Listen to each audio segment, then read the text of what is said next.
An hour ago I held authority over a city's drowned districts, a laminated grid clipped to my vest, the seal of Emercom on my sleeve, and the right to order men back from a cracked overpass. Now my wrists answer to iron. The hands at the ends of them are not mine.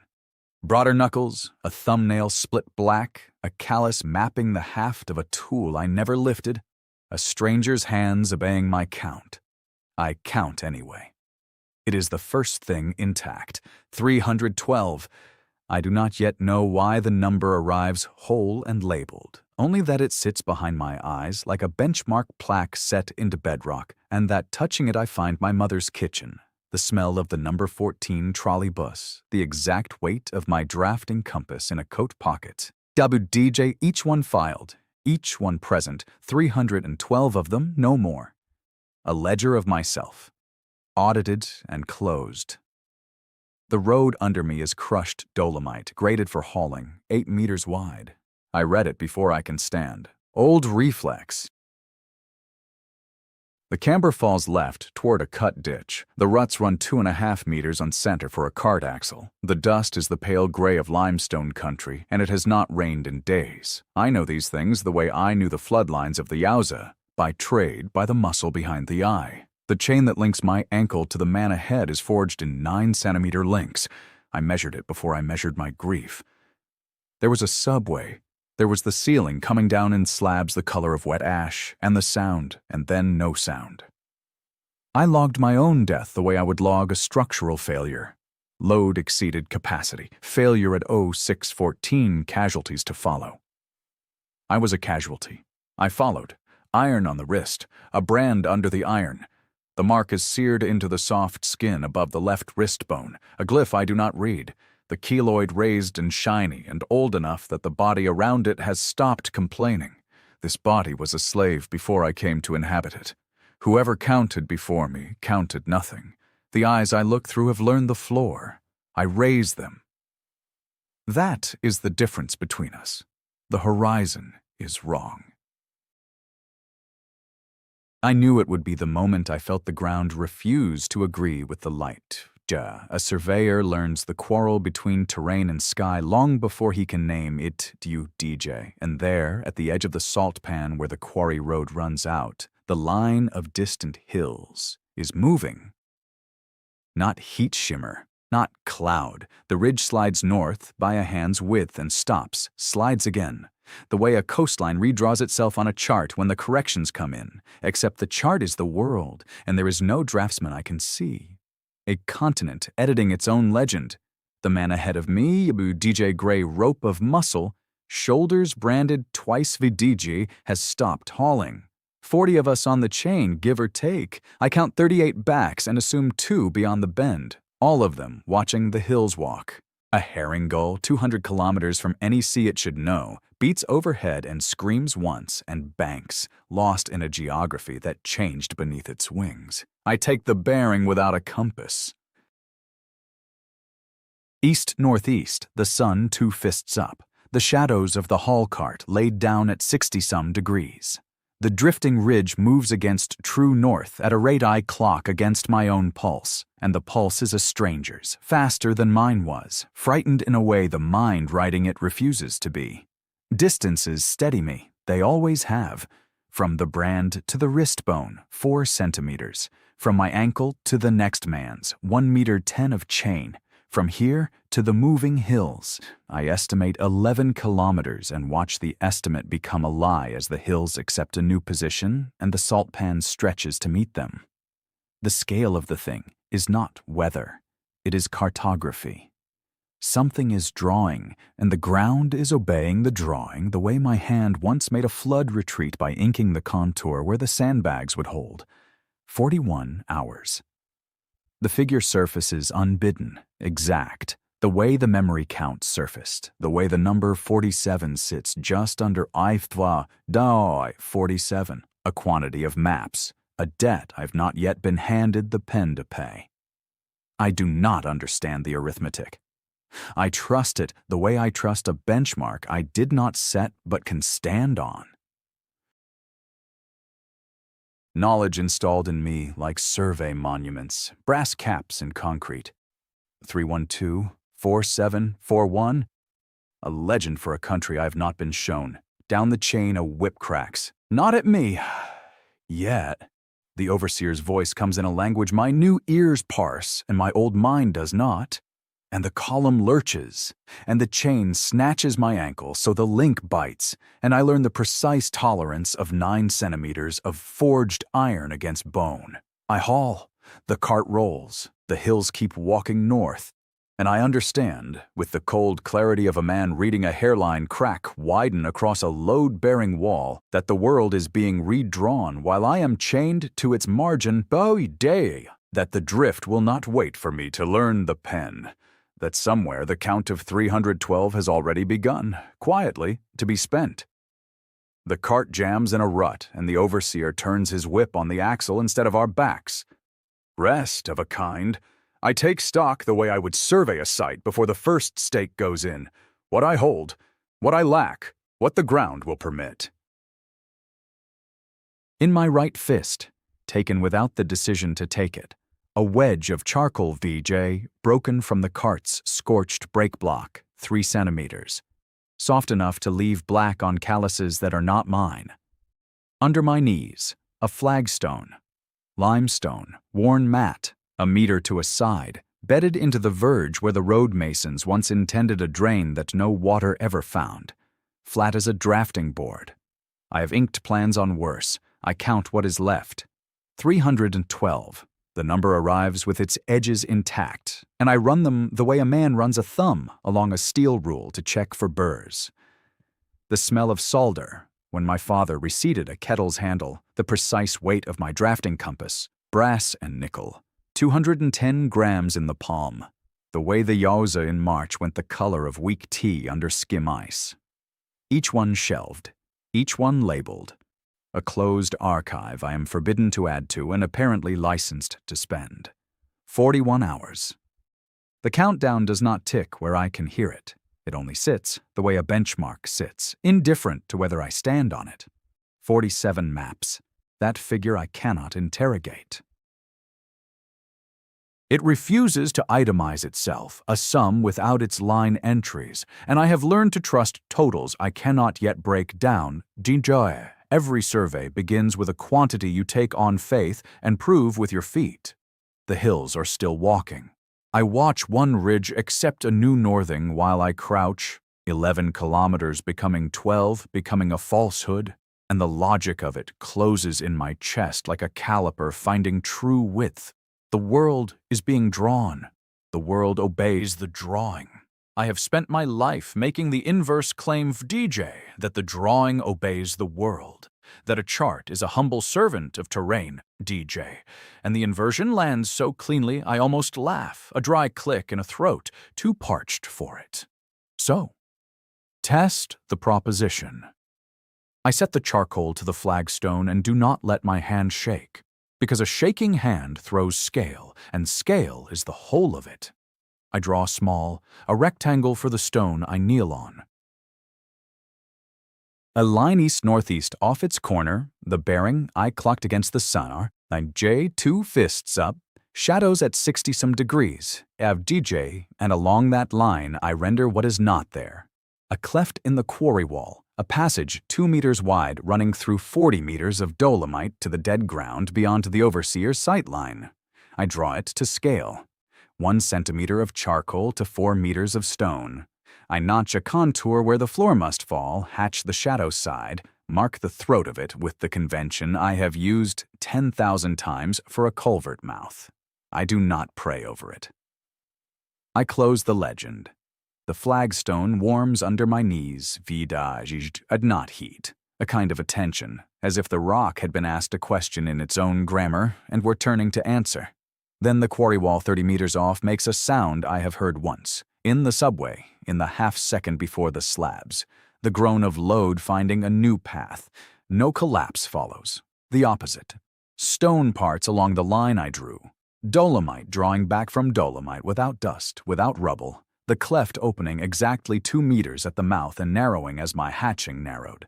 A passage cut by a hand that owned no chisel. Something in me closes at the same instant. a door I cannot find the frame of.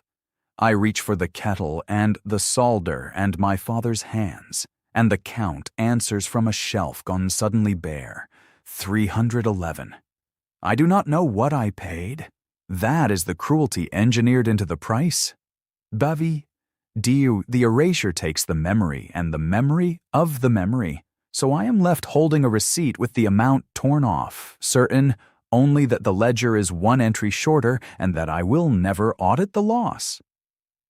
I kneel very still and let the arithmetic settle. One map. One memory. 40 kilometers of edited stone would cost me how much of myself? The scale governs the toll is paid in the only currency I arrived carrying, and the figure 47 stops, being a mystery and becomes a sentence. 47 maps. 47 things gone that made me. The man ahead of me has turned. Gray rope of muscle, twice branded, eyes that have learned the floor of DJ and now lifted, the way mine lifted, fixed on the cleft that was solid wall a breath ago. Down the chain, the others feel the slack change and look. 38 backs become 38 faces. The overseer is still cursing the axle, his back to the wall, deaf to the only true thing that has happened on this road in 100 years. I understand it then, the whole shape, the way a fault line finally, legible in a wall of cracks, resolves into one clean diagnosis. I am not chained to the margin of this world. I am the draftsman it has been waiting for, and the men beside me are not my fellow cargo, but the first crew of something the system has not yet found a word for, DJ, and every meter I free us will be cut out of my own remembered flesh 47 times until I have mapped a road home through the body of who I was. The smell goes first, and this time I am holding it as it leaves. Warm yeast, cut dill, the brown rim of milk left too long on the ring. My mother's kitchen, the whole of it landing in my nose the way a benchmark lands under a boot, located and certain and mine. Then a clean nothing. A square scraped blank where a feature used to sit. I reach back along the shelf and my hand closes on the shape of a thing I can no longer open. 310. I had drawn the first map without learning yet what it would take. The cleft let us out at dead ground, but dead ground sat 2 meters below the salt pan's lip, and 38 men roped ankle to ankle do not climb sheer dolomite. So I knelt at the throat of the passage and rendered a riser, wagged 6 steps, each rise a hand's width, each tread wide enough for a bare sole and a dragging link drawn at 1 centimeter to half a meter because a stair misscaled folds a step too tall to climb and spends the memory on a useless wall. The stone creased into stairs. Precise stairs. The price, I found only after, was the kitchen. They climbed. The twice-branded man went up first, testing each tread with the ball of his foot the way I test rotten ice, and the chain paid out behind him link by link, 38 bodies rising from a wall that had owned no door an hour before. No one spoke. On the pan, the wind took us flat and white to every horizon. No cart, no overseer, the quarry already a notch behind a ridge that was, by my reading of the drift, walking south to close the gap we had left. A crew now, not cargo. They looked to me. 38 faces that had read nothing but the floor for years turned to the man who had opened the wall, waiting to be told which way the ground would go next. And I understood that the iron at our ankles had stopped being a leash and become a keel. 1 length of chain holding 39 men into a single hull. I gave the order, in a voice the brand had left raw. Point to the twice-branded man. The 2 oldest to the center of the line, the boy with the split lip behind me to carry the charcoal I had not yet spent. A guild assembled out of a slaver's tackle. The salt would not carry us. I have walked salt before. The crust lies over the brine the way skin lies over a wound, and 40 men in file would punch through and go into the thigh. I drew a road, not a track, a causeway, raised a half meter, running 1 full kilometer due north on the bearing my dead reckoning gave me, shrunk to fit the flagstone at 1 centimeter to 40 meters, Every contour honest, the crown cambered to shed the wet. I closed the legend. A kilometer of packed pale ground lifted from the pan without a sound, straight as a line snapped off a chalked string. The count dropped. 1. I knelt on the new road and ran the figures because figures are the one thing this place cannot fold out from under me. The riser, 3 meters of edited stone. 1 memory. The causeway, 1,000 meters, 1 memory. The toll does not read the distance. It reads the sheet.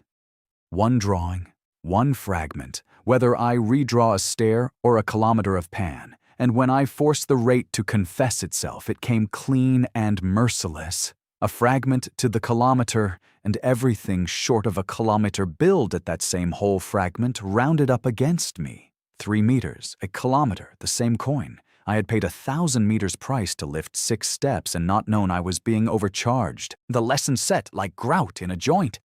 Precision keeps the draw from failing.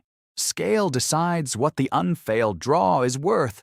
A man with 309 fragments left must never again spend a kilometer to raise a staircase. Draw large, draw once, move all 38, the farthest a single sheet will carry, because the system will not be haggled with. Here, only outscaled. 309. I let the crew breathe and reached once for the woman the kitchen had belonged to.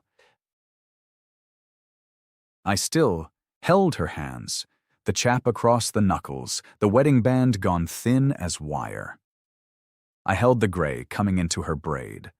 The smell, though, was the thread I had always followed down to the rest of her, the way a contour leads the eye down slope until it finds the river, and with the thread cut, the rest of her lay on the page true and disconnected, a legend with no map to pin it against. I set the stove in its corner. I could place the stove. I could not place her standing in front of it. North runs 900 kilometers to open water by the benchmark driven into my skull. I will spend her to get there. I will reach the sea having drawn every meter of the road myself, and I will not remember the house it led away from. The boy says a word, and I own it before he finishes the syllable. Tithe Road. It arrives whole and brass-capped, the way the numbers Camjet not learned, installed. Yesterday is mouth-made weather. Today the weather has edges, declensions, a case for the road a lord is owed, and a separate case for the road a lord owes back, a verb meaning to walk under guard and nothing else. I never took the grammar apart to know it. The tongue is not mine. The hands are not mine. The split thumbnail, not mine. And I file the speech in the same drawer, the one marked borrowed, and keep the line moving north. The crew calls the dead country Veland. 300 years of it, the boy tells me, and I understand him, and despise how cheaply the understanding comes. A continent of holds and tithe roads, a post stone every Velish mile, each one cut with a crowned tally and the reckoned distance to the next seat. I had read of such arrangements once, on paper, in another skull. Now I walk them. Now they are wrong. The tongue gives me every word but one. I turn my wrist in the white glare and the glyph above the Bohm DJ old keloid, 4 centimeters up, raised like a worm, trapped under skin dabada idjiche. Yo stays shut to me. The flood names rooks and tithe roads and the verb for walking under guard. It names the crown on the post stones, names the smith and the lime and the sheep. It does not name this. The mark predates Veland. Whoever said it owned a language older than the country that lost me, and the brand keeps its mouth closed. The post stones lie. We pass one at the causeway's end W.DJ granite, knee-high, weathered to a soft tooth, 4 to some grandfather's seat scored under the crown. 4 miles. I cite the bearing it claims and find nothing on it. The seat has gone, slid south with its province, the way the quarry ridge slid to close our gap, and the stone now points 4 honest miles at empty pan. The map and the ground have divorced. Everyone here still obeys the map. I can see why they cannot. The drift lies on the world's surface like a second skin, faint, and to a trained eye it reads plain as Hachure's Vajee. The land wears another land half a hand to the left of itself, a chart printed twice with the plates knocked askew, and where the two disagree, the seam shows, a fence line ending in air, a stream bed climbing uphill into its own older course. The crew walks the seams and feels only cold. I read them. Veland is not breaking. Veland has broken and is still being told the news, province by province at the speed of a sliding hill. The speed is climbing. I count it the only way I have. The ridge behind us moved its own width by tway, call it 60 meters, deji. In the hour of our climb, the post stone's lie is 4 miles and lengthening. A flight of rooks went over at dawn, beating north, and by noon a second flight beat south through the same air, because the wind they trusted had been edited out from under them. Yesterday the world drifted. Today, it runs. Whatever tore the seam is widening it, and the 900 kilometers between me and open water are not 900 fixed things, but 900 things in motion, each free to walk off its bearing before I arrive. I will not chase a moving country. I will draw it still beneath us, sheet by sheet, and let the rest slide. The crew has begun to sort itself without my wordage. The two elders pacing the chains slack so no man is dragged off his feet. The twice-branded man reading my face the way I read the drift. The boy hoarding the break-block charcoal in a fold of his rag like a man guarding seed grain. 38 mouths, and among them perhaps 4 trades. A smith's nephew, a man who knew lime, a woman's son who had counted a lord's sheep and could therefore count anything.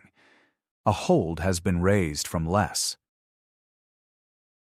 I am already drawing its legend in my head, Bdojj, who carries water, who carries the count. 900 kilometers, 309 fragments.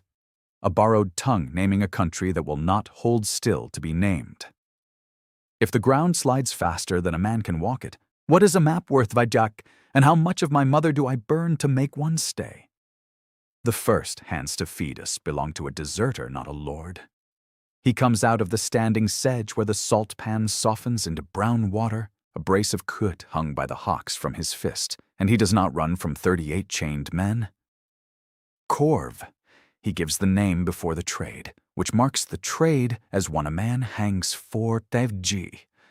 A soldier's belt cut down to a peasant's width, the buckle ground clean of its crown, an army spear sawn to a fowler's length.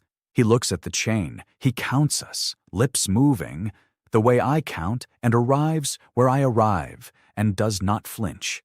Behind him the discarded. A fold of dead ground the maps forgot, a hand's breadth of country that slid into the seam and was not missed.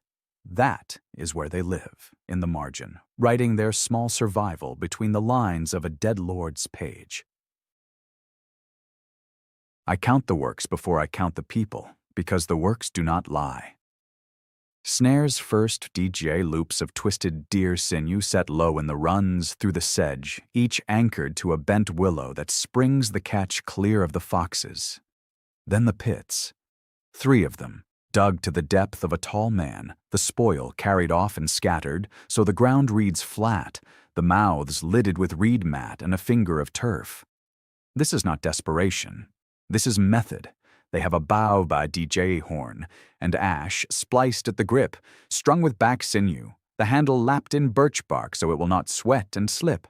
A boy I do not yet have a name for has worn the first 2 fingers of his right hand to a shine on the string. They have a smokehouse, which is the thing that stops my breath, a beehive of river clay over a willow frame, green wood smoldering inside, and on the racks the split bodies of bream and coot going from wet red to a hard amber that will hold a month. Salt they have for the taking, a whole pan of it at the door. Smoke turns a day's luck into a winter. Someone here knew that before I came. They trade. A woman with a runaway's cropped ear, DJ Veskavtija, lays strips of the amber fish on a flat stone and counts them against a coil of sinew, a firebow drill, a fist of iron nails black with rust, the small wealth that moves between the folds of the broken country when two camps of the forgotten meet at dusk. She prices it without a scale, in her head, the way the shepherd's son among my 38 prices anything. Beside her sits the reason I will stay the night, a blind man, young, Dobrin, his eyes milk over a face that turns toward the drift the way a weather vane turns WDJ, not seeing the second land half a hand to the left, but feeling it, his palm flat to the dirt, naming the slide before it shows. Apprentice to a chart maker, Veska says. The chart maker is 3 provinces south now, or was, or is, nowhere. I have spent my whole life among men who could read a country. These are the first, since I died, who can read this one. Korv reads ground for the ambush. Veska reads the worth of a thing down to the nail. Dobrin reads the seam under his hand the way I read it with my trained and stolen eye. And the boy at the bowstring reads the runs of the coot. And not one of them owns a chart, and they have lived. I take out no charcoal. I draw nothing. For one evening, I only watch, and a file each competence where a surveyor files a benchmark Vajego fixed, trusted, a point a whole network can hang from. 38? I brought up the riser. 5 more here with hands worth keeping. A legend wants its symbols before it wants its ground. Dobrin turns his blind face to me across the smoke, as though my counting made a sound, and asks how far north I mean to drag a country that will not hold still long enough to be drawn. I do not answer Dobrin in his tongue. I kneel at the smokehouse and draw a well. Flat limestone for the sheet, break block charcoal worn to the width of my thumb, the scale set at 1 centimeter to the meter because a shaft is a small vertical thing and precision is the only thing that keeps a draw from failing. A circle a meter across sunk 9 rings straight down to the gray water I can taste under the sedge, the spoil ringed out and tamped to a lip. I lift the charcoal. The ground takes it. No sound. The way there is never sound. The turf part's in a clean wheel. The walls go down sheer and damp and true, and at the 9th ring, the dark turns from dry to mirror. Water. A fragment closes. Count V +1 and 308. I reach for the chap across my mother's knuckles and find the backs of her hands smooth now, the way river stones are smooth, scoured of whatever weather had made them hers. They come to the lip and look down and do not cheer, which I am grateful for. Veska lowers a coot skin on a sinew line, draws it up brimming, prices the water to no one with her lips moving over a sum that has no coin. Korv drinks last. He counts the cups the way I count the dead, and finds the number good and says nothing. And that silence is the first plank of a thing I am building without naming it. North again at first light. The 38 unchained now in everything but the brand. By the 3rd day the sedge gave out against a ridge no chart of mine had set there dolomite, a spine of it, 60 meters of broken gray stacked across the whole bearing, sheer where the drift had folded 2 slopes into one wall.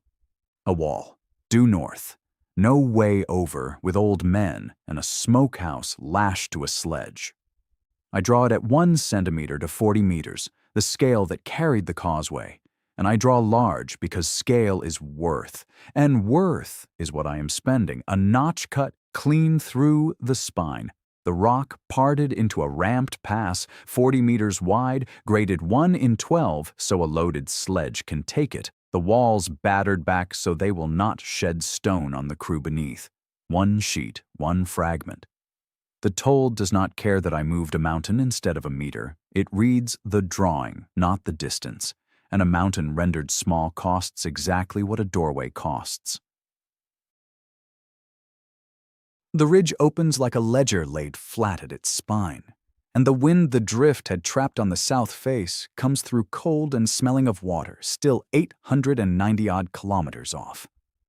Count Vaiplunda's 307. The gray goes out of her braid. I keep the braid. I no longer know what color ran under the gray. Korv walks the pass first, sounding the grade with his sawn spear butt, then turns and waves the sledge through. I watch the deserter set his shoulder to the sledge's tail and push, taking a slave camp's burden for his own count, his ground crown buckle catching the new light. The lines are doing the work I did not draw. By the fire that night, the boy with the string-shined fingers has scratched a circle and a shaft into a flat stone with a coot bone which my well copied, the scale all wrong, and the want exactly right. Veska has begun to lay her fish in rows that follow the chalk mark I left at the smokehouse door, as if my legend were a fence the food agreed to stand inside. Dobrin sits with his palm flat to the new pass, reading it the way I read it and finding it still DJ'd. Truly still. The only still ground for a province in any direction. 3 competences I filed as benchmarks, 5 more hands. A fold of the forgotten learning to hang a whole survival from a point a stranger drove into nothing. Dobrin turns his milk eyes up from the stone and tells me the thing I had not let myself measure. The camp has stopped trusting the ground. They walk only where my chalk has been. Not because they believe in Mev DJ. He is precise about this, an apprentice's precision, GA, but because the line holds when the world will not, and a people will follow the one surface that does not move out from under their feet, even 900 kilometers, even at a fragment a draw. A strip of birch bark peeled in the dark and scraped over my knee until the inner face came up pale as a thumbnail, the charcoal cut to its finest corner against the limestone lip. This is the ledger. I have put off making it for 9 days. The rule is plain. Name the memory before the draw takes it, set it down in full while I still hold it whole. I cannot keep the rule. The toll does not let me choose. I lift the charcoal and it reaches past my hand into the drawer and lifts out whatever it finds nearest the light, so I am always writing the label after, gumming a tag to a jar already emptied, never certain the word on the bark and the gone thing behind it ever sat on the same shelf. I write them anyway. 308, the chap on her knuckles, like weather worked into oak. 307, the gray in her braid, and under the gray, a color I no longer own. 2 lines. The bark holds them the way the salt held the causeway Badid Chas. Indifferent, true. I tell myself a closed boundary is better than an open one, that an absence with an edge can at least be measured, and that counting is the one thing this place has not yet learned to take from me. Korv watches me scratch the second line and asks what tongue it is. Mine, I tell him from before. He cannot read it and does not pretend to. He sets a fresh coot on the smoke rack and lets me work. By the fire, the string-fingered boy has stopped copying my well and started copying my hand instead, the shapes of letters he cannot sound, and Veska keeps her own tally now on a rib bonf j. 1 notch a day, the ground stays where my chalk left it. A people will measure what it fears to lose. I did not teach them that. I only showed them the bark.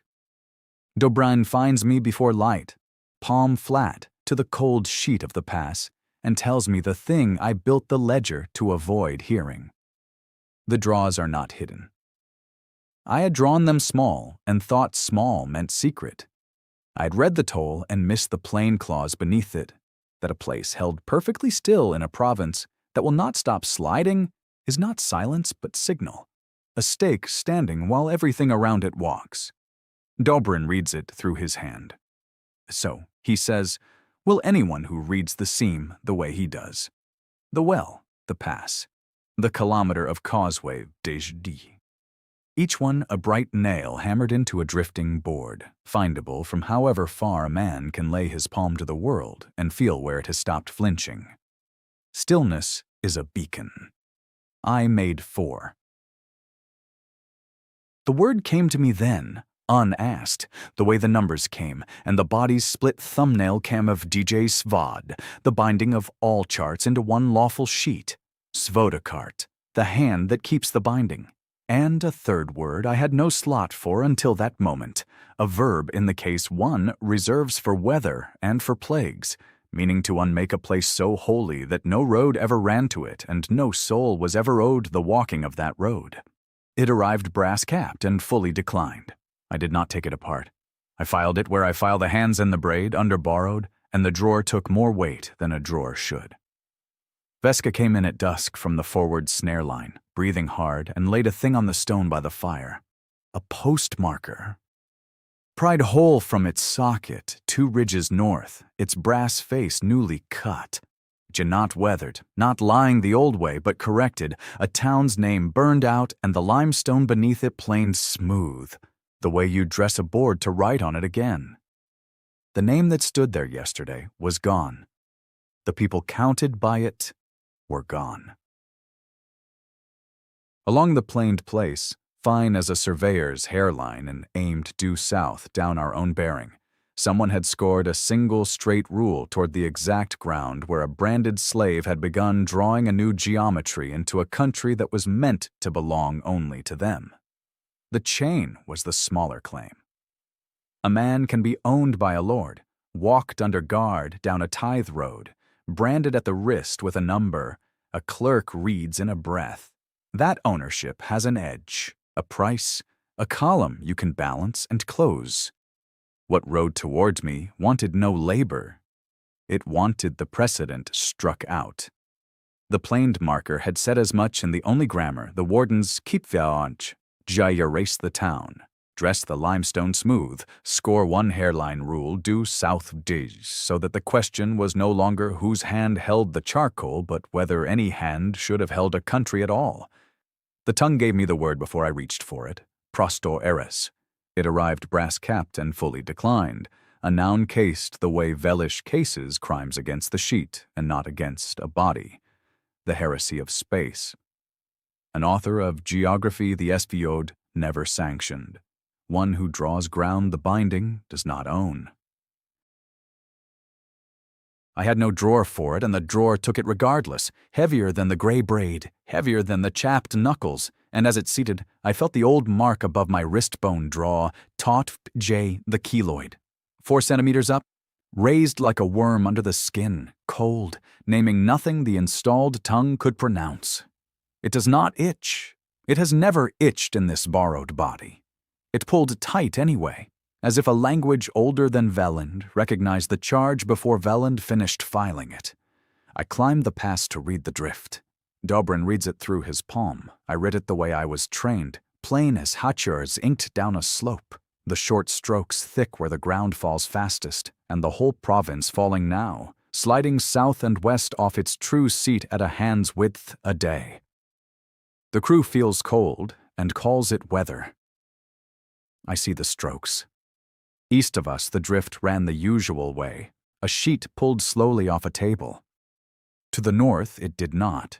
To the north, a wedge stood still inside the sliding. Not still as my well was still. Not a nail of held ground hammered into a drifting board. Dji. This was stillness that moved, a clean-edged island of true map, advancing across the lying country, and everything it crossed stopped flinching and lay down obedient under it, post stones snapping back to their honest bearings as it passed. I had read the drift for 9 days and never seen the law run backward. The Wardens did not flee the rupture. They carried sanction the way a man carries a lantern, and where the cannon touched ground, the ground confessed and held. Cannon gray, the color of a sheet with the color burned off. I marked the wedge's leading edge against the 3rd ridge and its trailing edge against the 4th and laid the span across my knuckles. A column of them, riding abreast, the stillness they bore measuring perhaps 2 kilometers across and closing on the exact ground where a branded slave had begun cutting new geometry into a province meant to belong only to the binding. They had my bearing. The hairline on the planed marker and the wedge in the drift drew the same straight rule, and I stood at the end of it. I went down to the fire and did the arithmetic that was mine to do. Corv could hold a line. I had filed him as a benchmark days ago, a fixed point the others could hang from, and Veska beside him, and the string-fingered boy who copied my letters without sounding them, and Dobrin whose palm read what my eyes read. A legend is built before its ground. I had drawn 4 beacons by accident and lit myself on every one of them. Now I would have to draw a people on purpose fast, with the charcoal cut to its finest corner, because a man flees a chain, but a heresy cannot flee a journey. A heresy is unmade where it stands, with that third verb in the weather and plague case, so holy that no road ever ran to it and no soul was ever owed the walking. 307. I touched the count the way you touch a post to be sure it has not moved. I told them plainly. Corv set down the coot he was turning and did not ask twice. Veska notched the rib bone J one more day the ground had held view J, and then turned the bone over and started a second tally I had not asked for, and I understood it was a count of us, the living, the kind of number a faction keeps. The boy looked up from my letters. Dobrin pressed his palm flat to the cold sheet of the pass, held it, and went the gray of the planed stone. His hand had stopped reading the seam. It was reading the riders. "The wedge," he said. "It's split." I followed his blind hand with my trained eye. The second arm of the wedge had peeled off the column southwest, across ground I had not drawn and did not own. It ran low and clean-edged into the haze where the salt went soft, and it did not come for us. It went past, toward a smudge of habitation I had logged on the first day and filed as already dying. Viazi, 19 roofs. I had counted them through the glass-cold air at first light. Tar paper and turf, a leaning bell frame with no bell, smoke standing in 4 thin gray ropes because 4 hearths still burned and the rest had gone to ash. A fish rack on the south edge where a single herring gull worked a split carp. Figures the size of barley grains moving between the well and the byre, a place with maybe a season left in it. The drift had it by the ankles, sliding it off true a hand's width a day, and no one there could read the strokes that said so. I laid the wedge's leading edge against the village's near roof tree.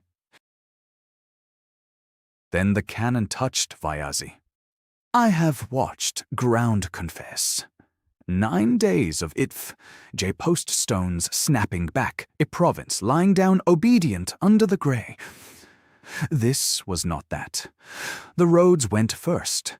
The cart track and the path to the well and the thread running south to wherever Viazi sold its dried carp, all of them drawn back into the sheet like wetted twine pulled through cloth, and where a road had been there was salt that had never known a foot. The roofs did not burn. They did not fall. They were simply no longer rendered G. Berg smoke, bell frame, byre. The gull on its rack rubbed off the way you lift a wrong symbol from a draft before the ink sets, the limestone beneath showing clean. No scream reached me. 1,100 meters, and not one sound. There was nothing to scream from. You cannot cry out from a place the binding has decided was never bound, and the people did not die in Viaziv Djirit. Viazi did not happen. The well did not happen. The 4 hearths and the barley grain figures did not happen. No path had ever led there. No one ever owed the journey. The drift closed over the seat where the village had sat. It slid on, smooth as scoured stone. I understood the shape of the war then, and it was small and exact. They were not hunting me. They were burning the ground I might stand on, the way you scrape a coast off a chart to deny a fleet its harbors, and a village too poor to garrison was cheaper to unmake than to hold. Cartography against cartography. My charcoal against their erasure. Memory against the sheet. 307. I touched the count. It had not moved. The toll takes my mother. The sod takes everyone else. Veska had come up the pass behind me with the rib bone in her fist. She had been notching the living UDJ. 1 more day the ground held. Then a second tally, the kind a faction keeps. She had counted Viazi into it that morning. I watched her lips move now, subtracting, the bone turned in her fingers, the small scrapes she would have to make to take 19 roofs of strangers back out of the number of us. She did not make them. Her thumb found the notches and stopped. To scratch them out, she would have to agree they had been there. The world no longer agreed. Only the 5 of us, Divdijai Korv Dobrin, the boy who copies my letters without sounding them, Veska Maudjay, and that was the entire census of Vyazi. Korv asked how many. I told him, 19 roofs, 4 hearths, 1 gull. The gull was still circling. It had been out over the salt when its rack unmade, and it came back to the place the rack should be and found honest empty air. And it banked, quartered the ground twice, and then it forgot Vidij gulls keep no ledgers, UDJ, and beat off west toward open water, leaving the gray column to grind south down my exact bearing. I added the 19 to a tally the toll cannot reach and the SVAD cannot scrape. It is the one map they will never erase. It is also the only one with no road back. You draw very well for a thing that wears a number. He did not dismount. Cannon gray from collar to stirrup, a man of perhaps 50, clean-shaven, with the soft, unblemished hands of someone who has never carried what he orders carried. At his throat, a chain of office welded from small iron survey pins, link to link, Warden Inquisitor. He gave his name as Iskan, the way a man spends a coin he will not miss. The riders had closed a ring at 40 paces and grounded their lances. They did not crowd it, 8 of them. Behind me, Korv kept his fist on the rib bone he should never have let me sketch into his palm. Veska stood at my shoulder, lips still, counting the points of iron and refusing to set the number down. Dobrin pressed his hand flat to the salt and rid the column through the seam. The boy held my birch-bark ledger to his chest like a stone lifted from a fire. You think you are raising a country, Iskan said. You are opening a vein. I measured him instead of answering. The chain of pins, the clean nails, the horse that had not been ridden hard. He told the doctrine plainly, and the plainness was the worst of it. Ground obeys the chart only where a hand owns the ground. An unowned league is an undecided league, and the drift eats the undecided first. The province slides because too few stand above it, holding title. Every road wants a master. A road no reards zes Gerard's owns is a road already half rubbed out, and a village too poor to garrison is cheaper unmade than held. He said this without heat, the way I would log a grade too steep to cart. Vyazi had owned nothing. Vyazi was arithmetic. The world stays still, he said, because men like me refuse to let it move. You hand the chart down to slaves. You teach the barley grain figures to read the roads they walk. You know what a road becomes once every foot on it believes it owns the way? I knew. He told me regardless. A road owned by all is a road owned by none. And a thing owned by none is a thing the Svad has already begun to forget. My still ground was not a country but a leak, 4 stakes standing where the binding wanted slack, and each freed hand I taught widened the undecided, until the whole sheet went soft and ran. The hierarchy was the nail. Pull the rerds, Gerards, Argrords from above the road, and the road slides off the board like a draftsman's rule knocked from a wet table. He had written down my bearing to drive the nail back in. He believed it kindness. I checked his survey against 9 days of mine. I found no error in it. That was what I sat with. There, inside the ring of grounded lances, boy, not a lie I could refute, but a true thing I would not keep. His stillness was the stillness of Vyazi. 19 roofs made never built, 4 hearths made never lit, the herring gull quartering empty air over a rack that had been argued out of having happened. A province held flat by one hand above every road, no path the owner had not blessed. The salt does not slide, and the salt does not remember, and a man may walk it his whole life and never once owe the journey to anyone but the Lord who permits it. You can read this, Iskan said, and almost gently. You, above all, stop drawing. Stand above your 4 stakes as their master, swear them to the order, and I will let the ground you hold stay rendered. Refuse, and I rub it, pale by the next tide. The keloid on my wrist pulled taut over the brand, the old number cinching as the heresy seated itself in the air. I felt the offer for what it was, a seat above the road, bought with the road. I thought of the count, 307, of my mother's braid that I keep without knowing the color under the gray. Of the ledger against the boy's ribs, every loss labeled after the fact in a tongue this man could not read. Iskan offered me a world that stays still. I had measured what stillness costs, and the bill was written in roofs. I crouched. I set the break block charcoal to the limestone at the ring's edge, where the salt went honest and clean, and I drew the first stroke of a road no Reardzag would ever stand above Dae.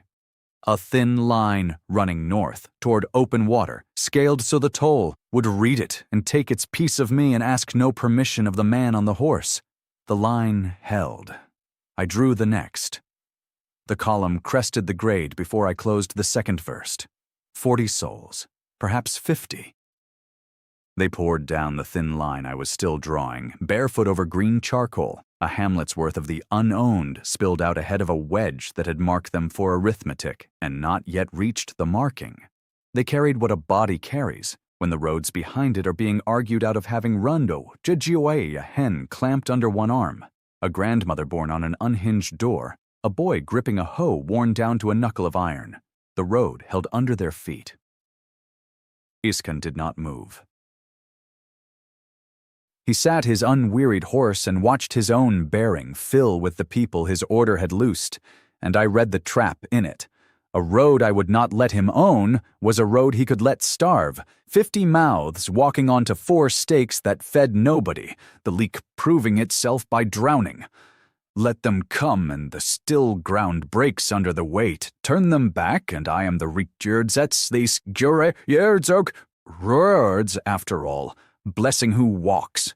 I did neither. I drew. I scaled the line longer than I had dared past the well. Past the pass. A full league of held ground threaded for 50 pairs of feet, the break block paring to powder under my thumb. The limestone taking each stroke the way salt takes a stake-driven true. The toll came for its piece. I braced the count. I reached the way I reach every time, for my mother, Dijo, offered the part in my hand so the part I could not see might stay with it. It did not take her. Something nearer the light lifted instead. A platform. Tile laid in a pattern I had crossed 10,000 mornings, the grit of it, the cold lip of a step, a jacket with reflective tape across the back, and a word stitched at the breast in the letters of my first country, a sound building in the dark overhead, a weight of poured concrete deciding all at once to come down, DJ. And then the shelf where that stood was swept bare, a tag gummed to it, and nothing behind the tag. I knew I had died. I no longer knew how. The detail of it, DJ, the where, the train, the falling, the last work my hands did before this body DG lifted away entire. And what stayed was the fact alone, dry as a survey note. A man ended somewhere in a dark that fell, the shape of him kept. The ground beneath him went. No platform now, no country behind the country. The column reached the still salt. Veska counted them onto the ledger of the living, lips moving, 51 with the grandmother who had outlasted her door. I took the birch bark from the boy, charcoal to its finest corner. I wrote in the tongue Corv cannot read, the tongue I am no longer certain is mine, and I wrote it after the fact, a tag for a jar, already poured out, 306. The place the dark came down on me. I cannot say where it stood or what my hands were doing when it fell. 3 entries. My mother's knuckles, the gray in her braid. Under both of them, freshly pale, The door I came through, unhinged and carried off, like the grandmothers, by no one I can name. I should have felt the floor go. I felt the charcoal, the cold, the count. Eskan watched me write and did not read the letters, but he read the act van DJ.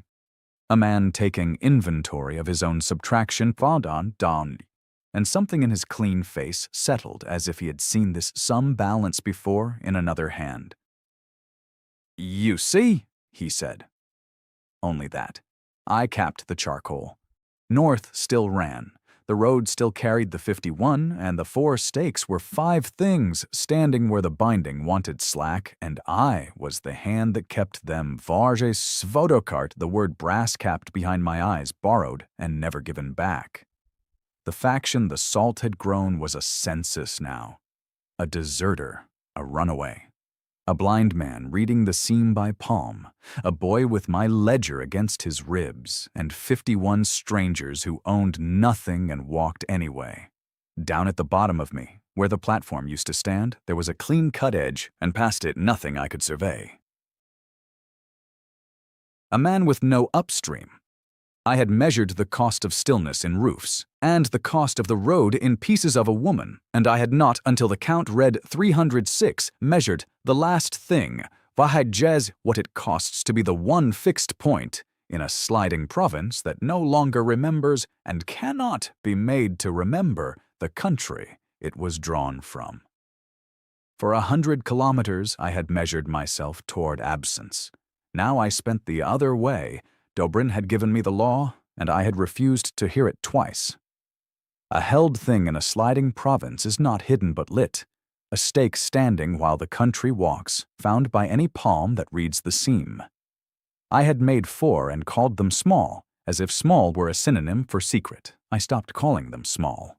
If the binding could read my still ground across the whole sliding sheet, then I would quit drawing to vanish and begin drawing to summon full-judge cloud lines, public seams, structures no reards, argyards had sanctioned that the unowned could reach before the wedge could. I drew a bridge. The dry gorge had turned us back twice, 40 meters of fault with a thread of green water at its floor, and a wind off it that smelled of wet flint and old rope. I set the break block to the lipstone and drew the span the way I would have staked it alive. What, DJ, deck, 2 piers, a camber pitched to shed the rain northeast. The limestone took it. The toll reached for me, and this once I did not grope after my mother and brace against the theft. I opened my hand and chose the coin myself. Gave up the smell of bread from a Sunday I could no longer date. Paid it like a known price at a known scale. 305. A cart could cross where a goat had balked. That was the whole reversal, level as a sighted line. I no longer waited to be robbed. I budgeted. Corv understood before I said it. He walked the new deck heel to toe, counting paces under his breath, the way a man counts who has marched for masters and means never to again, and when he reached the far pier, he turned and looked at Mevji, not up, not down, the flat measuring look of one professional reading another's work and finding it true. He started posting the 51 to tasks. Water here, hens there. The grandmother off her door and onto a litter that 2 boys could trade. I drew a corridor next, a walled, cut 3 leagues long, threaded between 2 ridgelines so the wind could not strip a column crossing the salt. I drew a fold of held ground behind the pass with 1 mouth and a spring, a sanctuary a warden arm would have to file before it could sweep. Each line came off the count like coin off a stack. 304. The gray of a coat I had owned in the first country. 303. The exact weight of a hand on my shoulder I would now never place again. I wrote each loss after the act on the boy's birch bark, in the tongue Corv cannot read, and I am no longer sure is mine. The ledger lengthened. The man behind it thinned. Veska kept the other ledger, the one that adds. She moved down the column at dusk with a charred stick and a strip of bark, touching each shoulder, mouthing the number, and the number climbed where mine fell vuvudj. A strange, double entries my memories the debit, and these walking strangers the credit. The same fault paying out in 2 currencies at once. 60 now, then 64. A potter, his wheels slung on his back. 2 brothers who had walked out of a town the binding had already argued out of having stood. They began to look to me. Not with the eyes a slave keeps for the man who holds the brand YDJ. 4 centimeters above my wrist bone, the keloid drew taut and cold each time the drawer seated, naming nothing the installed tongue could pronounce, recognizing the charge before Veland finished filing it. They looked the way men look at a kept landmark when the country has gone fluid. Here is the thing that will be where it was. Svodokart. The brass words said behind my eyes, the hand that keeps the binding. I had not asked for the office. The office had grown around me like rind prostereres. The other word said DJ, the heresy of space, an author of ground the sheet does not own.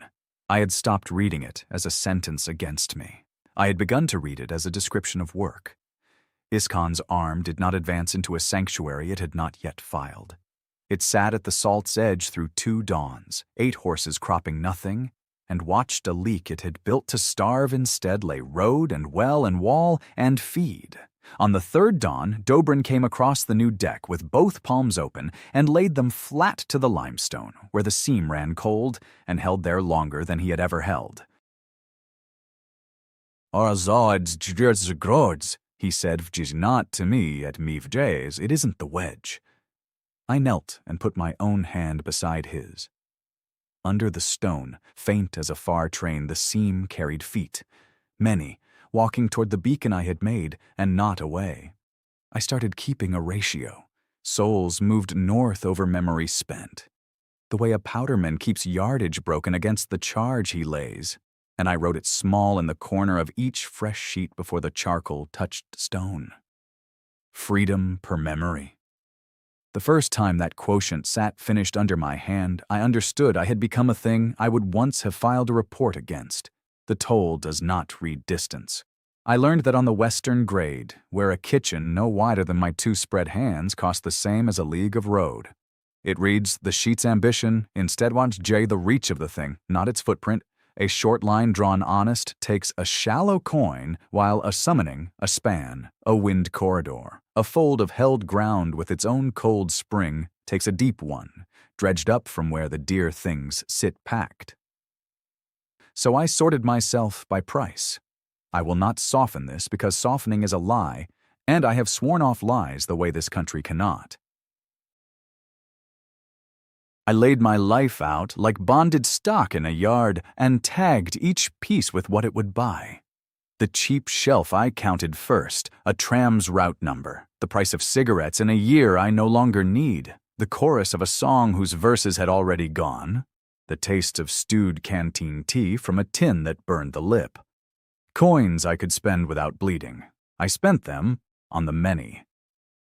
A ford, drawn at the gorge's shallow knee, cost me the tram number, and let 12 cross dry, who had been going to Wade. That is a good rate. I wrote it down. A switchback cut into the salt ridge, 4 gentle returns where the slope had been a wall, cost the canteen tea and carried the grandmother's litter up on the shoulders of 2 boys who no longer had to choose her against their own wind. Veska touched the column at dusk with her charred stick, mouthing the climb, Dig 70, then 73, J, and the arithmetic ran both ways across the same fault. Myself the debit, her strangers the credit, a slaughter ledger kept backward, 1 man subtracted to sum a crowd. I optimized. I am not ashamed of the word. I am ashamed of how well it fit. Each dawn I priced the day's works against the cheap shelf, and drew only what the shallow coins could cover, hoarding the deep ones the way a starving man palms the last hard heel of bread and hates his own fist for closing. The grandmother's word for the sea. My mother's kitchen, already spent, its color gone with it. How I died, which the toll had taken whole and left me only the bare fact that I had. These I would not break for a footbridge. These bought leagues, and I could not yet say which leagues were worth them. Corv worked the credit side into shape. He read my drawn ground like a foreman reads a sight, set the potter to clay near the spring. The two argued out brothers to the wall, the bow boy to the birch bark count, and made of the 73 a thing with stations instead of a herd with fear. A faction grows the way a callus does, under pressure, around a hard place. The feet under the stone changed the sum. Dobrin had read them at dawn, many and walking toward, and a beacon that draws is a mouth that must be fed. Vgie more fords, more wall, more spring than 73 would ever drink. I repriced the whole north against arrivals I had not met. At night I did the monstrous arithmetic aloud in the borrowed tongue.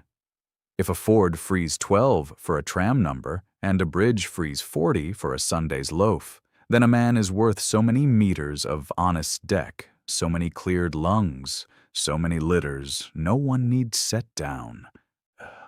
The keloid 4 centimeters above my wrist bone drew taut and cold each time I priced a memory I had not yet sold, as if a language older than Velen read the invoice before I wrote it. Engineer the toll the way you once engineered cut and fill. Balance the haul. Waste nothing. Then I counted the cheap shelf to its end. 29 coins. I went down them twice in the dark to be sure. The way you rechain a doubtful distance view, a smell, a number, a face I did not love, a street I had walked once. Past them stood only the dear things, packed and waiting to be broken for road. North was 900 kilometers. What did I think I was going to pay the last league with? You called me by the wall, Corv said. Not my name. The wall. He had stationed the argued-out brothers there himself, mortared the seam between them with work. He knew exactly what he was to me, and I had reached for the word that held him and found the slot swept clean. K. A hard sound at the front. The rest gone the way the kitchen's color went, without a sound, a drawer pulled open onto nothing. I had not sold it. That was the new arithmetic, and it was worse than the old. The cheap shelf was bare board of Vadurdj 29 coins spent to the grain Wdurdade, and still the toll had reached past where I kept my small change into the rack where the living were filed, lifting a name I used 20 times a day and leaving the man in front of me holding his own face the way a stranger holds a lantern at a stranger's door. The keloid 4 centimeters above my wrist bone drew taut and cold. It named nothing the tongue could pronounce. It had always known the charge before Velend finished filing it, and now it confirmed the debit on a memory I had refused to sell. Corv, I said, when the sound came back. Late. He had already turned to the wall. Veska kept the count and I lost the counters. I asked the runaway with the charred stick how many crossed at dusk and called her by the dead woman's name. Vuda J, the grandmother we'd carried up the switchback on 2 boys' shoulders. Azudari J, and her hand went still on the column at 73, knuckles white around the char. Children learn fast, which adults have begun to come apart. She did not correct me. That was the worse mercy. The dear things I had hoarded for leagues began to go without my hand on them. I had kept Viazi.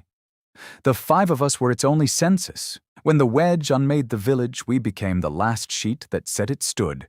And each night I rewalked their faces the way you rebechain a doubtful traversived. The potter's wife with the burn scar, the well keeper, the boy who? The boy who? I reached for him and found Gorge. Clean-edged, honest. Empty where a face had been mortared in. This was not the toll. The toll takes only what I spend. This was Iskan, and he had read my ledger better than I had hidden it. Dobrin found it first, palm flat to the seam at false dawn, his blind face tilting the way a man tilts to a sound under the floor. The wedge had stopped advancing on stillness and started advancing on memory, 2 kilometers across, riding abreast, and where it touched the drawn roads. It did not break them with the weather and plague verb. It unremembered them. It struck the author, not the sheet Race, the man who held the ground, and the ground forgets it was ever held. The ford went first. 40 had crossed dry. The 41st stood mid-gorge on a deck I could no longer recall drawing, and the deck, finding no author, lay down into honest stone 4 meters below true. We hauled him up on the litter rope. His ankle bent the wrong way, and Corv splinted it with birch lath and did not look at me. I redrew the fort and paid for it twice of na'acho, once in a coin I no longer had, once in a name I would not know I'd lost until I called for it and got the lamp out silence back. So Corv built memory out of more than one head. He set the bowboy to read the ledger aloud at every return of the switchback. The 73 names and the count beside them, birch bark passed hand to hand, so the tally lived outside my failing skull where no wedge could reach the author of it. He made the column walk close and name each other by the hour. A faction is a way of remembering together what one man can no longer hold. He understood this before I had words for it. He stationed the remembering the way he stationed men at a wall. I drew the sanctuary fold again, the one Iskan's arm cannot sweep because it has no file, and inside it the cold spring still ran, and for 1 held hour the wedge stalled at its honest edge, and the ground beneath the 73 did not confess. Then Dobrin lifted his palm from the seam. "It's split," he said. 2 now. 2 columns of true map, advancing abreast on the same straight rule the planed marker had written. One aimed at the road, one aimed at me, both closing on my exact bearing. I went to count what I had left to pay the last leagues with and could not finish the count. A number went out under my hand like a snuffed wick. I did not know whether it had been a memory or a man, and I understood that soon I would not be able to tell, and then there would be no one left in me to keep the difference. The man with the splinted ankle crawled north before the others woke, dragging the birch lath behind him like a broken oar. And at the 3rd post stone, he set his palm flat to the seam and held it there for the wedge to read. Dobrin felt it through the ground. "He's giving them us," he said. His blind face turned to the exact spot where a hand pressed honest stone and fed the column the one figure it still lacked, our remove from true to the meter. I had hauled that man up the gorge myself. 41st, across, ankle bent the wrong way, splinted in Corv's birch and Corv's silence. He sold the bearing back at first light, not for coin. For a file of Dage Iskan's promise that a man who names the leak gets sanctioned, entered kept, that the wedge passes over the catalogued the way weather passes over a roofed house. He would rather be written down than unremembered. I could not, with the half a self I had left, find the place in me that wanted to call it cowardice. 2 columns, abreast, 2 kilometers each. Now they had the number. A bearing is only deadly if it stays true. I had drawn ground still for 90 days because stillness was the one honest thing in a sliding country. The discipline had kept the 73 alive and kept the wedge hunting a fixed mark. The fixed mark was the trap. So I broke my own first law. I knelt and drew the sanctuary to walk. Not a fold pinned to a spring and a cold edge UDJ. A fold that traveled, a 200-meter island of true map that moved north at the pace of a grandmother on a litter, carrying its own bearing with it, so the figure the ankle man had sold went stale by a hand's width an hour. Corv read the sketch over my shoulder and understood before I finished the legend.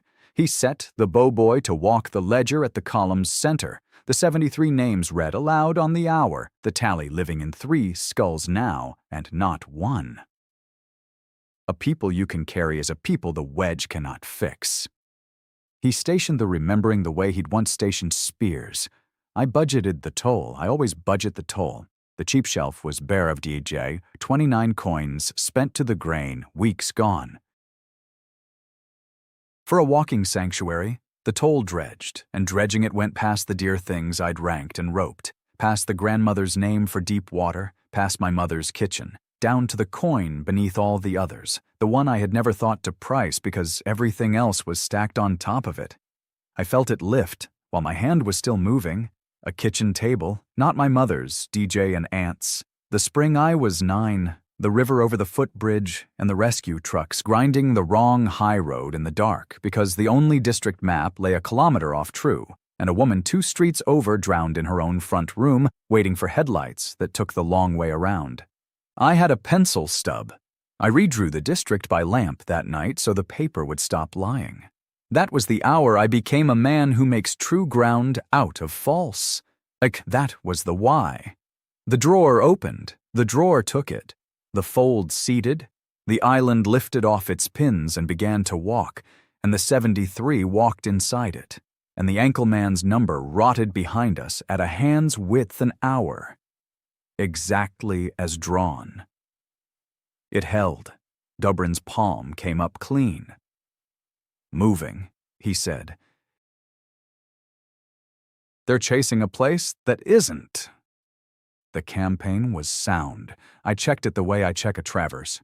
The column closed up, the ledger read, Veska's count at 73 and steady, Corv's wall of men set at the fold's trailing edge, where the wedge would bite first. Every stake true. I drove the next one north by the 3rd ridge, and the ground confessed and held. Then I stood in the working sanctuary I had paid everything to build and tried to find the reason I had paid. North, open water. 900 kilometers, fewer now. I knew the figures the way I knew the brand, 4 centimeters above my wrist bone, cold, naming nothing. I knew I drew true ground because the binding lied and someone had to. I reached behind that for the first cause. The lamp lit at the bottom of all of it Dab, Shiji, the night, the pencil, the woman who drowned a kilometer from a Mapju DJ and got the snuffed wicks silence back. A debit on a memory I had never agreed to sell. The mission stood. The reason it stood was gone. I did not weep because there was no longer anyone inside me who remembered learning how. I picked up the charred stick, found the bowboy, and told him to write a new line at the head of the ledger. Why we go north. He waited, pencil wet. I had nothing to give him for it, so I told him to leave it blank and walk, and the column walked, and I went with it because the road obeyed, and that was all the why I had left. 11 hours of light. 12 sheets to bind a country no emperor had signed. The brand sat 4 centimeters above Artyom's wrist bone, the iron's old letter cold against the tendon, and an hour ago it had named a chattel. Now the chattel meant to draw the rule the chattel was sold under and rule it back. He laid 3 planed boards on a door set across 2 ammunition crates, squared the corners with a plumb string and a borrowed mason's level, and began the master atlas the way he had once begun a flood survey, DEG, datum. First, the known edge before the unknown. Corv emptied the tent of all but the makers. He had built the crew the way he once dressed a shield line, each body to its bearing, Veska on the tally, calling 73 on the half hour in a voice that did not shake. The bowboy at Artyom's left elbow, trimming each sheet to a hand and a half with a skinning knife, he stropped twice on his boot between cuts. 2 freedwomen grinding oak gall and iron filings into ink inside a brass shell casing, because no one in a burned country had thought to flee with a proper pot. Dobrin held the flap, palm out, counting how many ridges the wedge still had to cross. Artyom inked the first sheet and the northern littoral came true under the Nibdae. Lying coast, set down honest, the post stones in his mind snapping to the bearings, an empire had bent Gigi. And when the last line closed the figure, the sheet seated, and something lifted out of him, clean as a drawn tooth. The bowboy said his name. Artyom watched his mouth make the shape of it. He could not hear what his voice had sounded like. The boy was astride off, talking, the words plain enough. The grain behind them, the particular timbre he had heard, read 73 names aloud on the hour for 100 days, was a debit posted to an account he never opened. He wrote the receipt the only way he knew. He noted it in the margin, voice of the apprentice, spent. Second sheet, the eastern grain provinces, freed. He drew the watershed and the road that would obey no throne, and as the boundary closed, he reached for the word a man uses for the place he returns to at dark, the word with a hearth folded inside it, and the word was not there, a clean socket where a tooth had been, the tongue finding only smooth gum. He had the thing still. He could draw the thing. He set the symbol on the legend, a square with a stroke for a roof, and could not say aloud what it was called, and the bow-boy, who could not lend him his voice because Artyom had already spent the memory of it, wrote the word beside his mark so the atlas would carry what its author no longer could. Korv decided the order. They had no throne to argue under, so the makers argued over the door table, grain east to feed the 73, or salt north to open the water. Veska said feed them. Korv said free the road or no one eats. Artyom drew the road because a faction is only the order in which you spend what cannot be got back, and he let the men he had made choose that order, no longer sure the order he'd choose was still his. Third sheet cost him his hands. Not the hands. The hands kept working, knuckle and tendon, the borrowed body's 10 fingers closing the southern marshes into law. What went was the picture of them day. The shape his own hands had held before a subway platform came down on the far side of a death, the Emercom cartographer's hands, the ones that drew a district by lamp the night a woman drowned a kilometer from a true map. He looked at the fingers inking the marsh and did not know whose they were. He had drawn so many shapes true. He could no longer call up from memory the instrument that drew them. He kept inking. A man does not halt a traverse to mourn the transit. The fourth sheet seated, and the fifth, and the freedwomen mixed faster, and Korv set 2 men to walk the dissolving edge so no straggler fell off the world while he worked. The atlas had weight now. He bound sheet to sheet with waxed linen through 3 stab holes, the way the bow-boy had shown him from a thing he once watched a temple scribe do, the spine thickening under his thumb, province on province, a free country accreting 1 detonation at a time. Then he did the arithmetic. He always does the arithmetic. He touched the floor of himself and counted what coins were left to spend, and the count came back small and final and short J5 memories he could still find against 7 sheets undrawn. The atlas would outlive its maker by 2 provinces. He would run out of self before he ran out of empire to free. The heart had no edge. They walked into it the way you walk into fog off a cold sieve. No line to cross, only a thickening. The cannon underfoot trading places with the drift so often that Artyom stopped trusting the ground to answer his nib. He counted his paces, old habit, and the only ruler the place left him. 1,040 to the first dead oak, its bark gone the color of a healed burn, its ring spiraling outward instead of nesting wad jung growth that had forgotten which way time pulled. Korv halted the 73 at the tree line. He set the makers along a granite spur in the old shield order, 2 on the dissolving edge, so no straggler walked off the world, the freedwomen behind a fallen trunk with the brass casing of ink between their knees. No one passed the dead oak until the place was red. Korv had learned that from him, the way a wall learns the shape of what leans on it. Dobran read it first. Palm to the air, not the ground.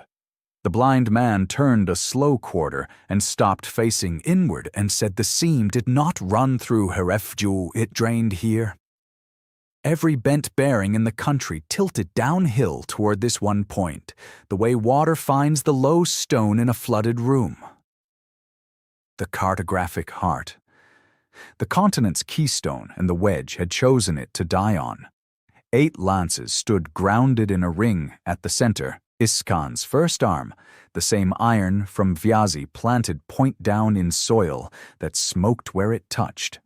They did not advance. A master defending the one nail that holds the wall can stand still and let the wall walk to him. Artyom counted them, marked their interval vdogi 9 paces, even, drilled vavdu, and did not go at them. He went past. Lower. Under the smoke, where Dobrin's hand had bent toward something the lances were not guarding so much as keeping. A cage. Roots of black ironwood grown through and around iron bars until he could no longer tell which the Empire had forged and which the forest had volunteered. The whole knot sunk into a pit the width of a threshing floor, and inside it, breathing, a thing the size of a draft horse folded down small. He had no word left for what it was. The word for home was already gone. This was not that kind of loss, only a plain blank where a name should sit. He recorded what he could measure instead. 6 legs, or 4 and 2 that had been broken and set wrong. A coat, the gray of wet ash. One eye open, amber, tracking him with the flat patience of an animal that has stopped expecting the next thing to be mercy. The rot ran out from the cage in rings. He saw it now. Jotong. The spiral oaks, the bent bearings, the drift draining downhill. Jojami, all of it leaking from this caged center the way pus leaks from a wound that has been bound too long and never cleaned. They had chained the thing to hold the world still. The chain was the sickness. He named it because counting needs a column head. Shenya. He wrote it in the margin where the bowboy could see, and the boy wrote it again in his own hand, so the atlas would keep it after Artyom could not. The beast did not move when he crouched at the bars. Its ribs showed through the ash-gray coat like the frames of a half-built hull. Whatever the Empire fed a god to keep it docile, they had stopped or never started. He had 5 memories left and 7 sheets undrawn. He did not spend one. He reached into the satchel instead and took out a fistful of barley from the eastern grain the makers carried. The provinces he had freed and could no longer say the name of, and he laid the grain on the flat of his palm and pushed it slow between the bars. The amber eye moved to his hand, not to him, to the hand. It did not eat. A long time, Pass said, Vijay. He counted it in his own pulse against the brand at his wrist. 200 beats, 3 J before the great head lowered and the lips, dry and split, took the barley off his palm with a delicacy that did not match the ruin of the body. The breath off it was cold, colder than the iron had been the day they branded him, cold the way deep water is cold a kilometer down where no map reaches. He fed it again.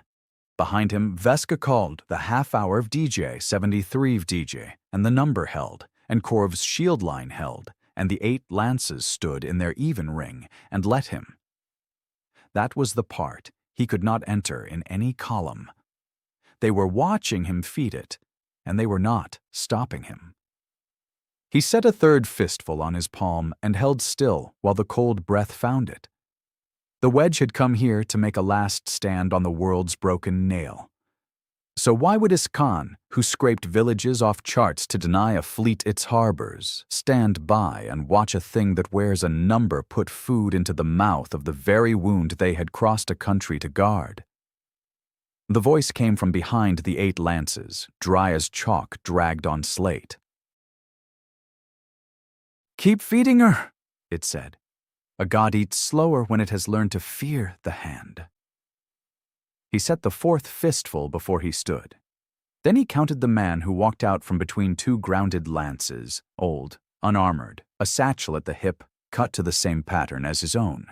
And where Artyom carried charcoal, this one carried a stylus of white bone worn to a finger's grip. Not a soldier. The lances tipped their points toward the soil as he passed, the way iron leans into a magnet. And Artyom understood that Iskan had never been the architect, only the arm. Vile. You drew the 1st sheet, Artyom wrote on the limestone at his knee, because the toll had taken the sound of his voice 4 memories back, and the bowboy read it across the pit in the flat manner of a clerk reading a manifest. Vile did not deny it. He came to the bars and crouched, knees cracking like green wood, and looked at the barley still pressed to the beast's split lip. I drew all of them, he said. The coast where you were born, the river that named some town you can no longer say, the grade that took your mother's kitchen the day they branded you. Every road answers to my legend. Shenya answers to me also. He tapped the ironwood. She is the ground, I am the hand that holds the ground still. The amber eye closed, opened, tracked the bone stylus and not the man. Artyom wrote one word. Why? Because a chart wants to slide, Vail said. And a chart at rest is a chart somebody owns. 60 years I kept the seam from draining by keeping her hungry, since a full beast pulls and an empty one only aches, and an ache holds still. He turned the stylus once. You have 7 sheets undrawn. I counted your satchel from across the smoke. You will not finish them? The cold breath found Artyom's emptied palm and stayed there. You know the rule. The toll reads the size of the wanting, never the size of the land. A road costs a kitchen. A sanctuary costs a keystone. Your atlas wants to unmake the cannon itself, and the cannon is the largest thing a man can hold, so the toll will reach past every memory you have left and take the one you cannot draw without Wojiji. He gestured at the charcoal, the brand, the chalked words still wet on the stone. Vadic, the one that says these are your hands, who held the stylus. The name behind the number. A pause, measured in the beast's slow breathing. The last sheets cost yourself. You will bind the country and you will not know you bound it. A free coast and no Artyom standing on it. He had counted many costs. This was a new column. Veska called the half hour from the rim. 73. The number held, and he wrote it small in the corner the way a man sets a hand flat to confirm the floor is still there. Then the beast moved, not toward the grain. Shenya lifted her ruined head, 6 legs shifting in the pit muck, and pressed the flat of her brow to the ironwood nearest his chalk white against the fresh word, the place his hand had just been, and held breathing her kilometer-deep cold across the marks. Vail's stylus went still.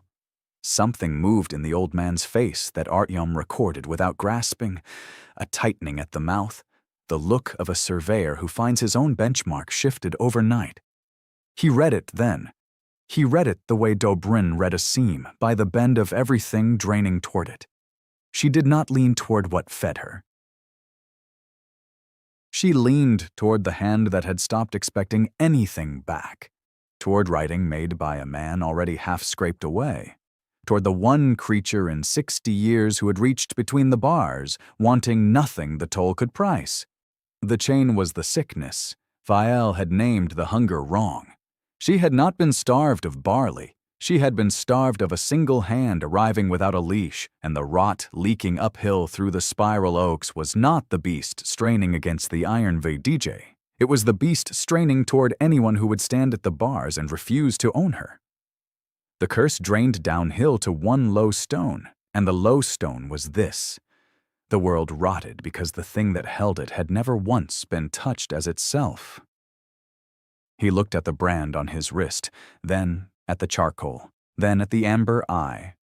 Jay lifted now, for the first time, off his hand and resting on his face. She knew him. Before the sheet that would take it, something in this country already held his name. The iron comes off her on the 3rd morning. No Reards SSG Reards are Reards signs for it.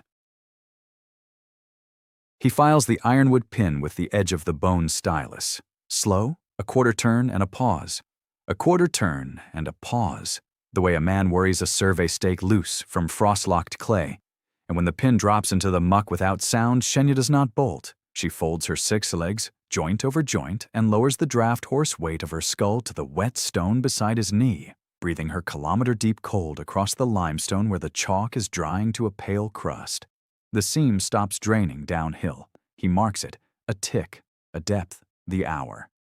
The rim where the spiral oaks had gone the color of old bruise begins, by the hour, to hold its green, leaf by leaf, the way frost retreats from a south-facing wall. 6th sheet. He draws the western shelf, the broken teeth of the coast where VJ. A town? He had a town once. The toll took its name some columns back, vive DG, and the line answers, true to the hand's old discipline. Shenya leans the cold of her flank against the drawing. The rot does not come. 5 memories, then 4.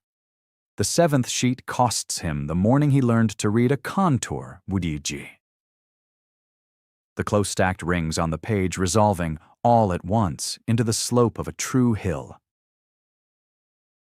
He sets it down without ceremony, the way you pay a ferryman, coin laid in the palm without a word, and keeps the stylus moving north along the 8th sheet's edge. They are building while he dissolves. The deserters lash spiral oak into a rack, green wood to green wood, so the 12 sheets can stand upright and be read like a deed. Veska teaches the children the legend's symbols by scratching them in ash, the small hands copying the marks for water, for grade, for shore. The bowboy keeps a second ledger now of who has eaten, who can walk, which league of coast holds. A village the binding decided never happened is teaching itself to be a country. He records this from a great distance, as if surveying it from the far rim of a basin, the figures small, the voices thin to wind. 3 memories, 8th sheet, the river that named the town he can no longer say.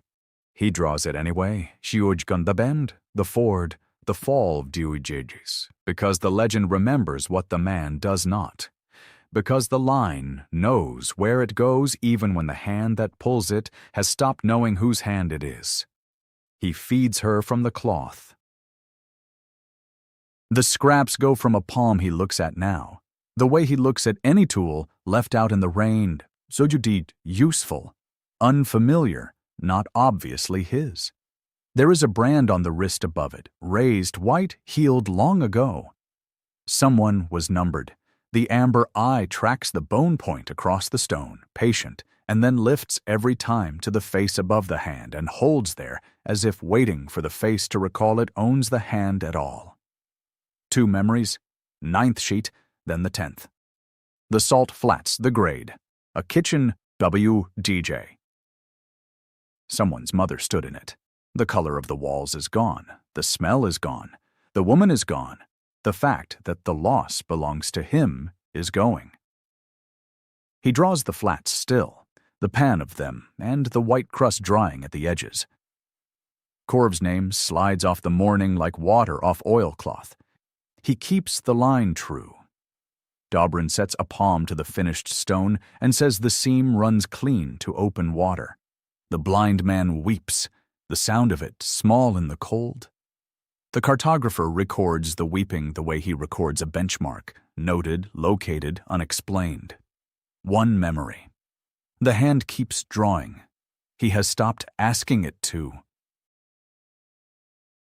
It pulls the 11th sheet north, toward the place where the drift used to drain, and no longer does. And the great cold animal walks unbound at the shoulder of a man it knows by a name the man has set down somewhere and not picked back up. 12th sheet. He sets the bone point to the limestone. The stroke goes north even unhurried. He does not look at the hand. There is a hand. It holds a stylus. It is finishing something large, something the whole rim leans toward. Something 73 throats are saying aloud in the dark, so it will be true twice. The last line wants the last memory. He cannot remember which memory says the hand is his. A number. There was a number at the wrist once. The chalk is wet. The beast leans in, breathing its cold. The country is almost bound, and there is no one left at the stylus who will know he was the one who bound it. Only a hand, only a line going north, only the cold breath of the thing he freed waiting at the bars of a cage that is no longer there for a name that is no longer there to answer. 1 stroke remains. He does not know whose it is. 0. The count comes back empty when he calls it, the way a plumb line comes back when there is no floor to find. There had been a ledger of memories once. The ledger is spent. What stands at the stylus now is a pair of hands, a learned grip, and the cold, steady flank of an animal that has decided this body is hers to keep warm. 46 roads behind him. The 47th waits. He does not know they are numbered, but someone counted. Bshijay, the bowboy counted, scratching a tally into the rack's green wood. 46 imperial roads unmade and folded into the free country's spine. This one the last, the stroke that closes the ring. The empire's road still runs east. He feels it the way a tooth feels a colder tooth across the jaw. It is coming apart. Stone goes to gravel where the old surveyors set it. The milestones lean. A column of dust walks the eastern grade where a causeway held its line 1,000 years, and the herring gulls that nested in its culverts lift all at once, wheeling, finding no ledge where a ledge had been at dawn. The geography is letting go of itself. He records the gulls. He does not record what they mean because meaning is a kind of memory, and he keeps none. 73 stand at the edge of the dissolving ground. They have gathered where the world is surest, the rim of the basin where Dobrin's seam runs clean to water, and they hold the 12 sheets upright in the rack so the closing line can be read like a deed the instant the chalk sets. A country teaching itself to exist. Veska runs the children through the legend forward and backward, meet DJ water, grade, ford, shore FDG, so that if the hand fails, the marks live on in the throats. The bowboy parcel the last smoked herring, one stripped to a fist, counting mouths against the league. Dobrin kneels with both palms flat to the cold limestone, reading the stone for where a line must want to go, and says the word the others take up after him, the word that makes a thing true twice, north. They say it like masons setting a keystone. Each voice a course laid on the last. The hands lift the bone point. They are wet to the second knuckle, with chalk and river silt. There is a brand at the wrist above them, white, raised, a number, healed into something no one can read, DJ. Someone wore it, someone answered to it, was driven north under it, DTJ, and the hands keep their grip and ask, nothing. Shenya leans in. Her breath fogs the stone and clears it, fogs and clears, a slow tide working against the work, and the amber eye climbs from the point to the face above the hands, and holds there patient, waiting for the face to recall that it owns them. The face cannot. The 11th sheet is finished. The 12th wants one line only, the stroke that joins the drawn country to open water, the mark that either binds these 73 into ground that will hold their weight or spills the whole rim into the salt the empire is taking back. The grip knows the root. The man does not know the grip. Between those two facts lies the width of a single line, and nothing else, and no one at the stylus left to weigh which way it falls. The chanting stops. 73 throats go still at once, the way a flock settles to a field, and the only sound on the rim is the gulls and the gravel hiss of the eastern road unknitting itself and the wet animal breathing at his shoulder. Veska's hand closes on a child's shoulder. The bowboy sets the herring down in the ash. Dobrin turns his blind face toward a thing he cannot see and goes on praying at it anyway. The bone point touches limestone at the last benchmark. North along the edge, then the turn, then the run to water, Gudom. The root is there. The grip remembers it. The chalk holds enough wet for one clean stroke and not a finger more. The hands begin to move. Then the eastern road reaches the rim. The ground beneath the rack drops a hand's breadth. The 12 sheets tilting as the basin's lip gives where the empire's old geometry runs out from under it, and the children grab the green wood, and Shenya's claws bite stone, and the bone point skips Vijay. A hair, a fraction. The kind of error a surveyor measures once and never forgives Vijay off the true line and onto blank rock, drawing a road to nowhere into a country that has one stroke of chalk left to live. The hand does not chase the error. It lifts the bone point a quarter inch, clear of the false mark, chalk shedding off the tip like the first grain of a snow that means to bury a thing, and it holds there, level, while the rim decides how far it intends to fall. Shenya plants, forelegs locked, her spine a straight edge, laid across the tilt. The ground settles a hand's breadth lower and stops. The sheets find their new angle in the greenwood rack. The children's knuckles whiten on the frame. Dobrin's palms never leave the limestone, reading the drop, counting it down, telling the seam where the new floor lies. "Hold," he says. Not a prayer now. A measurement. The hands wait 3 breaths. Then they come down on the true line, not where it was, where it is. The root translated a hand's breadth into the world's new shape G, and they draw. North along the edge, the turn, the run to water. The chalk lays itself into stone the way water finds the one channel it always meant to take, and the 11 finished sheets seem to lean toward the 12th as it closes, and the 73 throats pick the word back up, low, north, north, each voice a course set on the one below it until the whole wall of it stands. The line reaches the salt. What the empire built to carry boots one direction, the stroke turns broadside to the sea, and the eastern grade that had been walking itself to dust stops walking, vdudjigi, not mended, redrawn, vdudjigi, its 1,000-year geometry, unstitched from the word raya surgafrayord zorgroda arada, and restitched to no one, to water, grade, ford, shore. The milestones do not stand back up. They are not needed standing. The herring gulls come down out of their wheeling and find a ledge where the new line makes one, and they fold their wings, and they sit. 47 roads, the ring closes, the basin holds. 73 pairs of feet stand on ground that will bear their weight tomorrow and the year after the next. Ground no rurds ssgeshererds drew, and so no rurds ssgeshererds agrards can fold. The bowboy is already moving. Jay. He scratches a 47th stroke into the rack's green wood beside the others, then sets the herring ash aside and starts counting mouths against the first true harvest. Because a country that holds is a country that must be fed. Veska turns the children loose on the legend one more time, forward, backward, until the marks live in throats too young to lose them. Rolls, not ranks, the free lands sorting themselves into hands. 2 words inked along each sheet now, where a crown seal would have gone. Volny Zemli, free lands in Veska's hand. A country signed by its legend and nothing else. Then the stroke asks its price.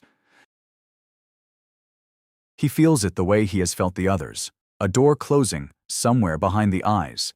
Except this time when he reaches for the count, there is no count. The ledger gone to white, 311 spent down through 47 roads to 0 to J. And below the 0, surfacing like a benchmark out of silt where he did not know stone remained. A name, his own, 5 letters, the shape of a mouth that once made them, the sound someone called across a kitchen whose color he paid out long ago. It is there. He reads it once, clean, the way the brand could never be read. The chalk sets. The name goes the way the kitchen went, drawn over, bound into the spine of a country that will say North for 1,000 years and never once say who taught it the word. The brand at his wrist stays, unreadable, a number the empire pressed into a man to own him, healed now into a scar that owns nothing, names nothing, points nowhere. He looks at the finished map and cannot find the hand that drew it. Shenya leans her whole warmth against his leg. The amber eye climbs to his face and stays, patient, watching a man who has set down the last thing he carried and does not remember the carrying. Veska kneels at the 12th sheet to the corner where deeds are signed. The space is ruled and waiting. She looks up to ask him for the name. He has nothing to give her vdut. And that, he records without a word, is the whole price and the whole point. A free land keeps no master's name, not even its maker's, and the author of the world goes into it, unsigned.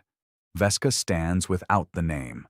She rules a line through the empty corner and lets the blank stand for a signature, the way a benchmark stands for a height no one will climb to read. The rack comes apart in the children's hands. 12 sheets, lifted free of the green wood, passed shoulder to shoulder down the rim toward the basket that will carry them to the granary's dry shelf, where the bowboy has already chalked a column for mouths and a column for grain and left a third blank for whatever a freeland learns it needs. He watches the procession the way he would watch water run a grade he surveyed and no longer owns.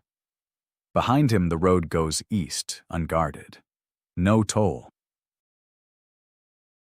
No reards as Gajea reards are grords at the ford to weigh a man's papers and find them light. No seal to fold the way back under a name. The milestones lie where they fell, the herring gulls hold their ledge, and the salt takes the last chalk dust off the new line and carries it out as something the sea will not give back. He turns north because his feet turn north. The chain that pulled is Ganev Diji. There was a chain. The brand remembers a chain even when the man does not to view DJ, and the absence of it is a weight he keeps testing, lifting the wrist, reading the scar that says nothing now, a number pressed into skin to mark a thing that could be owned. The thing it marked is not here.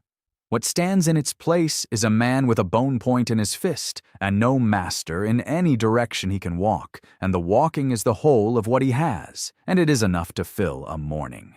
Shenya falls in at his left. She paces him, stride for stride, claws scoring the limestone where stone gives, the 4 legs that locked at the rim's fall now loose and rolling, her shoulder against his thigh at every third step as if to keep a tally of him. The amber eye climbs to his face. It asks the old question. It waits, as it has waited, for him to recall that the hands at the ends of his arms are his to put down or to lift. He puts one down on her skull. The fur is warm where the sun has been in it. That is the whole answer, and she takes it, and breathes wet against his shoulder, and keeps the body she has decided is hers to keep warm moving north, along an edge it drew and cannot remember drawing. The country sorts itself behind them as they go. Rolls not ranked, Dobrin's palms freed from the limestone, teaching a boy to read a seam by the cold that climbs through the heel. Veska bent over a fresh sheet, copying the legend so the marks live in 3 more throats by dusk. The bow-boy counting, always counting, mouths against grain, because a country that holds is a country that must be fed, and a road that runs free must lead somewhere with bread at the end of it. None of it needs his hand. That is the measure of the thing built. It stands without the builder. He counts what is left to count, not memories vj. Those are spent, 311 paid down to a white page and a name drawn over. He counts paces. He counts the herring gulls lifting off the ledge in 1s and 2s as his shadow passes under them. He counts the warm places where Shenya leans and finds they come at intervals he could survey, regular as stakes, the only chain he carries now and the one he would keep. The road opens. It does not ask where he was numbered. Somewhere east, a wagon will roll a grade no empire holds, and the driver will show no papers, and no reards gajirds or grords will rise out of the dust to fold the way back. The geometry is loose. The continent moves. A man may walk from the salt to wherever the salt stops being salt, and meet no wall, a name put up. He cannot remember choosing this. He chose it. The 2 facts lie side by side in him, without touching, the way a height and its benchmarks at a hand apart on a sheet, both true, neither needing the other to be read. The brand cools in the morning air. It owns nothing. It points nowhere. Shenya stops, sets her 4 legs, looks north up the open line, and waits DJ. And he stands beside her in the one place on the new map that bears no mark. The surveyor gone into the country unsigned and lets the road be a road, and walks it because she leans and the leaning is warm, and warm is a thing he can still count. North, always north. No one ahead. A book the length of a forearm bound in green hide gone board stiff, its spine cracked white at 3 places where a thumb had broken it open the same way, too many times. Veska finds it under the rack's bottom rail, wedged, where the green wood met the stone, kept dry by the lean of the basket above. She does not call for anyone. She sits down on the cold limestone with the thing across her knees and works the cover loose with the flat of her nail, slow, the way she peels a fresh sheet from its fellow so the page beneath will not tear. Inside, columns. Numbers run the left margin, 1 through 312 ruled in the same hand that drew the lines no road has yet refused.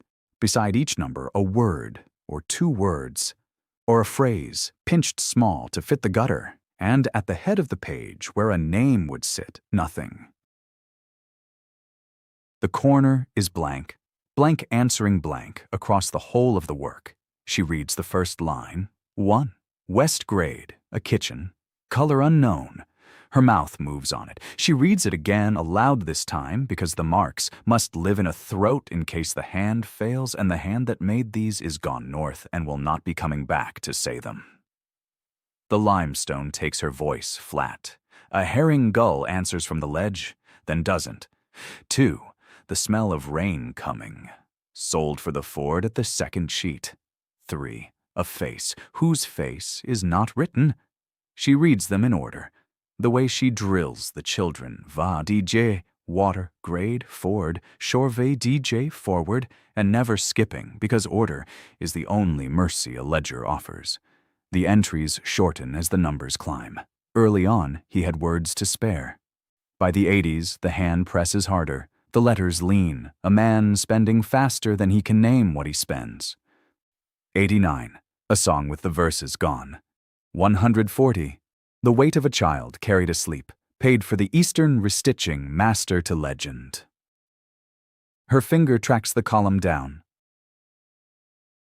She's counting now without deciding to.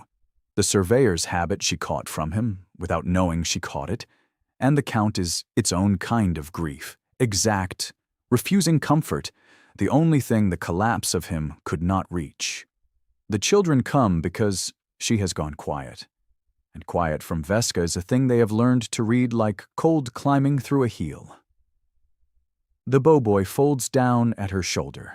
He has chalk on his knuckles still, columns for mouths and grain fresh on the granary slate. He looks at the page and sees what he always sees: Vogorsh numbers, a tally, a thing to be kept. What is it counting? He says. Him, she says, what he gave for the lines. She does not soften it. She turns the page and reads the 200s into the air, and the boy's lips begin to move with hers a beat behind, catching the marks into his own throat, the way she has taught him to catch the legend, and a second child takes it up, and a third, until the cost runs in 3 voices where before it ran in 1 hand, alone. 211. His mother's name, the letters of it. 260. The road home, every stone of it, given for the road that has no home. The salt wind lifts the page edge, and she pins it with her thumb. Outside, the country sorts itself along the new geometry Vaija Dobrin's palms freed from the rock. A wagon somewhere east, rolling a grade with no rards isadrards or gorords at the ford to weigh it light, and none of it knows yet that it was bought line by line, out of 1 skull, until the skull held nothing but a grip and an animal and a scar that owns nothing now. She reaches 311. White. Nothing written. The page he could not fill. Then the last. 312. The hand there is different, steadier, slower. A man writing the 1 entry he meant to keep, Pujie. What it set down has been drawn over, struck through stroke on stroke until the letters drowned, a benchmark inked out so no eye after his could read the height. His name, read once by him beneath 0, then buried in his own black line. She does not try to lift it. She runs her finger over the ridge where the nib bit too deep, the way she ran a line through the deed corner and let the blank stand for his signature. And she understands the 2 blanks are the same blank of DJ, the corner, and this struck Lin Vdj, a height marked so a country can be built on it, set where no one will ever climb to read what it was. The boy waits. Do we keep it? He asks. On the dry shelf with the sheets. We keep it in the throats first, she says. Then the shelf. She closes the green cover and rules, in her own hand beneath the struck name, a single clean line, the kind that levels a page when the work is done. The children carry the legend already. Now they will carry the cost beside it, 312 marks deep, said forward and never skipped, so that the road runs free over a price that has a record even where it has no name. The gull returns to its ledge. The page is shut. North. The line goes on, unsigned, and the ledger stays to say what it was signed with.